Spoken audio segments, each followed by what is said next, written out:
আসসালামু আলাইকুম ভিউয়ার, সবাইকে আপডেট জব নিউজ 24 চ্যানেলের পক্ষ থেকে স্বাগতম। তো ভিউয়ার, সবাই কেমন আছেন? আশা রাখি সবাই ভালো আছেন। আজকে আমি যে বিষয়টি আলোচনা করব এটা হলো চাকরিতে প্রবেশের বয়স সীমা ৩৫ বছর করার দাবিতে নামছেন চাকরি প্রার্থীরা।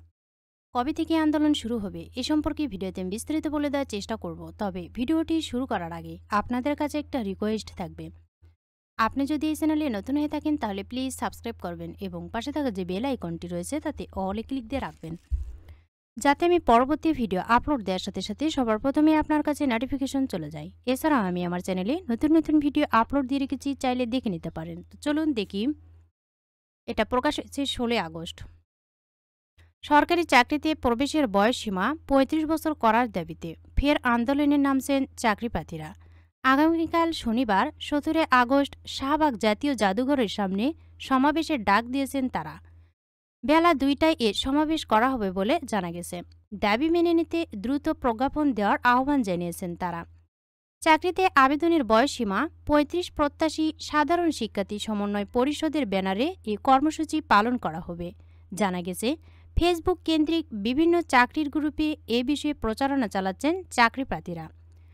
চাকরিতে প্রবেশের বয়সসীমা ৩৫ বছর করার দাবিতে ফেসবুকে কয়েকটি পেজ এবং গ্রুপ খোলা হয়েছে। সেখানে এ কর্মসূচি পালনের ঘোষণা দিয়ে প্রচারণা চালানো হচ্ছে। চাকরিপ্রার্থীরা বলছেন, তাদের দাবি যৌক্তিক হলেও আওয়ামী লীগ সরকার মানেনি। তারা বয়স না বাড়ানোর সিদ্ধান্তে অনড় ছিলেন। ফলে দীর্ঘদিন আন্দোলন করলেও চাকরিতে প্রবেশের বয়সসীমা বাড়ানো হয়নি। তবে এবার তাদের দাবি মানা হবে বলে আশা তাদের। তাদের ভাষ্য, কোটা সংস্কার আন্দোলন সফল করে সরকারের পতন ঘটিয়েছে ছাত্র জনতা। চাকরিতে বয়স বৃদ্ধির দাবি যৌক্তিক। এছাড়া ছাত্র জনতা সমর্থিত অন্তর্বর্তী সরকার ক্ষমতায় থাকায় তাদের দাবি মেনে নেওয়া হবে বলে তারা আশা করছেন। এবার আন্দোলনের মাধ্যমে এ সরকারের মনোযোগ আকর্ষণ করে দ্রুত দাবির বাস্তবায়ন চান তারা। তো ভিউয়ার্স, এবার কিন্তু চাকরিতে প্রবেশের সময় ৩৫ বছর করার দাবিতে নামছেন চাকরি প্রার্থীরা। আর এই আন্দোলনটা শুরু হবে কিন্তু আগামীকাল 17 আগস্ট। যারা আন্দোলন করতে ইচ্ছুক তারা শাহবাগী জাতীয় জাদুঘরের সামনে কিন্তু আন্দোলনে অংশ নিতে পারবেন। হয়তোবা এবার বয়স বৃদ্ধি করানো হতে পারে। তবে সর্বশেষ আপডেট পাওয়া মাত্র আমি জানিয়ে দেওয়ার চেষ্টা করব। ভিডিওটি ভালো লাগলে অবশ্যই লাইক, কমেন্ট এবং শেয়ার করবেন।